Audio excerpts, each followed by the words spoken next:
আসসালামু আলাইকুম, কেমন আছো তোমরা সবাই? এখানে চুলা ধরানো দেখে বুঝেই গেছো কিছু একটা রান্না করব। তো আমি চুলাটা ধরিয়ে নিচ্ছি। গ্যাসে রান্না করলে গ্যাস অনেক লাগবে, তার কারণে মা এই চুলাটা 2 দিন হলো বানাইছে।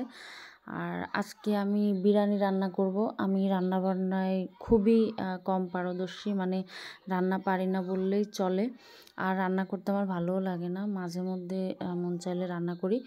তো আজকে বিরিয়ানি রান্না করব। তো প্রথমে কড়াইতে আমি বেরেস্তার জন্য পেঁয়াজটা ভেজে নিচ্ছি। আর এটা আমি কড়াইতেই ভেজে নিব। আর এই কড়াইতেই হচ্ছে গিয়ে আমি মাংসটা ভেজেও নিব, যার কারণে কড়াইতেই দিলাম।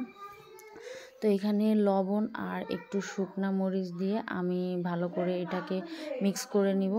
মিক্স করার পরে তারপরে হচ্ছে গিয়ে আমি তেলে ভেজে নিব। আমি ভাজতে চাই নাই, আমি ভাবছিলাম যে কাঁচাই যেভাবে ভুনা করে বিরিয়ানি করে ওইভাবে করব। বাট আমার মা বলতেছিল যে না, এটা ভাজতে হবে। তো ভালো করে মাংসের পানিও ঝরে নাই, যার কারণে পানি ছেড়ে দিছে কড়াইতে দেওয়ার পরে। তো তারপরও আমি হালকা ভেজে নিচ্ছি, না হলে আবার আমার মা খেতে চাইবে না, এই জন্য একটু হালকা ভেজে নিলাম। আর একটু ভাজা থাকলে মানে এটা তো পোলট্রি মুরগি, তো একটু গন্ধ আসে এটা থেকে, রান্নার পরেও পোলট্রি পোলট্রি ভাব থাকে, তো ভাজলে আর ওইটা থাকবে না। এই জন্য আমিও ভাবলাম যে একটু ভেজে নিই। তো এইখানে আমি এই পাতিলটায় হচ্ছে গিয়ে রান্না করব। তো প্রথমে একটু পেঁয়াজ দিয়ে দিলাম। পেঁয়াজ দেওয়ার পরে এটা ভালো করে নেড়ে চেড়ে যখন লাল হয়েছে তখন একটু পানি ঢেলে দিছি, যাতে কড়াইটা পুড়ে না যায়, হাঁড়িটা। তারপরে হচ্ছে গিয়ে এখানে পেঁয়াজ বাটা দিয়ে নিলাম। পেঁয়াজ বাটা একটু কম দিছি, কারণ বেরেস্তার পেঁয়াজ থাকবে, আবার আমি পেঁয়াজ ফ্রাই করে তারপরে হচ্ছে গিয়ে আমি এটার ভিতর মশলা দিলাম, তো অনেক বেশি হয়ে যাবে, যার কারণে পেঁয়াজ রসুন আদা বাটা দিয়ে জিরাও একটু কম দিছি, কারণ বিরিয়ানির মশলার ভিতরে সব কিছু দেওয়া থাকে, এই জন্য সব একটু কম কমই দিলাম। আর এটা হচ্ছিল দই, আর দইটা ছিঁড়তেছিল না, এটা বরফের মতো হয়ে গেছে, যার কারণে যাই হোক এখানে সব কিছু দিয়ে নেড়ে চিড়ে আমি এটাকে ভুনা করে নিব ভালোভাবে। তারপরে হচ্ছে গিয়ে এখানে ভুনা করার পরে হচ্ছে গিয়ে মশলাটা যখন একটু হয়ে আসছে তারপরে হচ্ছে আমি বিরিয়ানির মশলা দিলাম।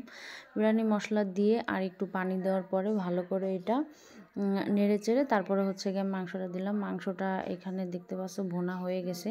আমি একটা মুরগিতে যা যা থাকে আমি সবই দিয়ে দিছি। আমি জানি বিরিয়ানির ভিতরে আসলে শুধু সলিড মাংসগুলোই দেওয়া হয়, বাকি পা গলা এগুলো রেখেই দেয় মানুষ, বাট আমি আসলে ঘরে খাবে তো। আর মুরগিটা কেনার পরে মনে হয়েছিল যে এটা একটু ছোট হয়ে গেছে, আর একটু বড় মুরগি হলে ভালো হতো, কারণ আমরা ফ্যামিলিতে অনেক মানুষ, প্রায় 8-9 জন, যার কারণে আমি কিছুই রাখি নাই, সবই দিয়ে দিছি, কারণ ঘরে খাবে, সমস্যা নেই। তো পা গলা যাই ছিল আমি সবই দিয়ে দিছি। আর এইখানে তারপরে মাংসটা যখন একদমই ভুনা হয়ে যায় তারপরে হচ্ছে গিয়ে আমি চাউলটা দিয়ে ভালো করে নেড়ে ভেজে তারপরে হচ্ছে গিয়ে আমি এইখানে পানি দিয়ে দিছি।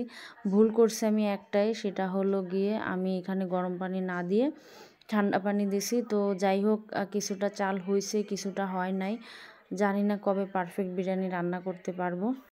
আজকে এই পর্যন্ত, আল্লাহ হাফেজ।